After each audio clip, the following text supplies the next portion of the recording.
Today, I'll show you how to send invoices in WooCommerce.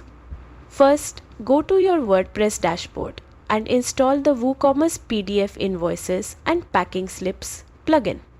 Click Install, then activate it. This plugin automatically generates invoices and can attach them to your store emails, making your operations more professional. Next, go to the Invoice/Packing section in your dashboard.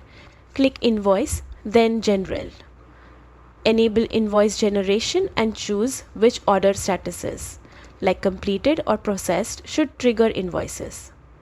Decide which email types should include the PDF invoice, usually order confirmations or payment notification. You can also customize your invoice numbering, adding prefixes or suffixes to suit your record keeping style.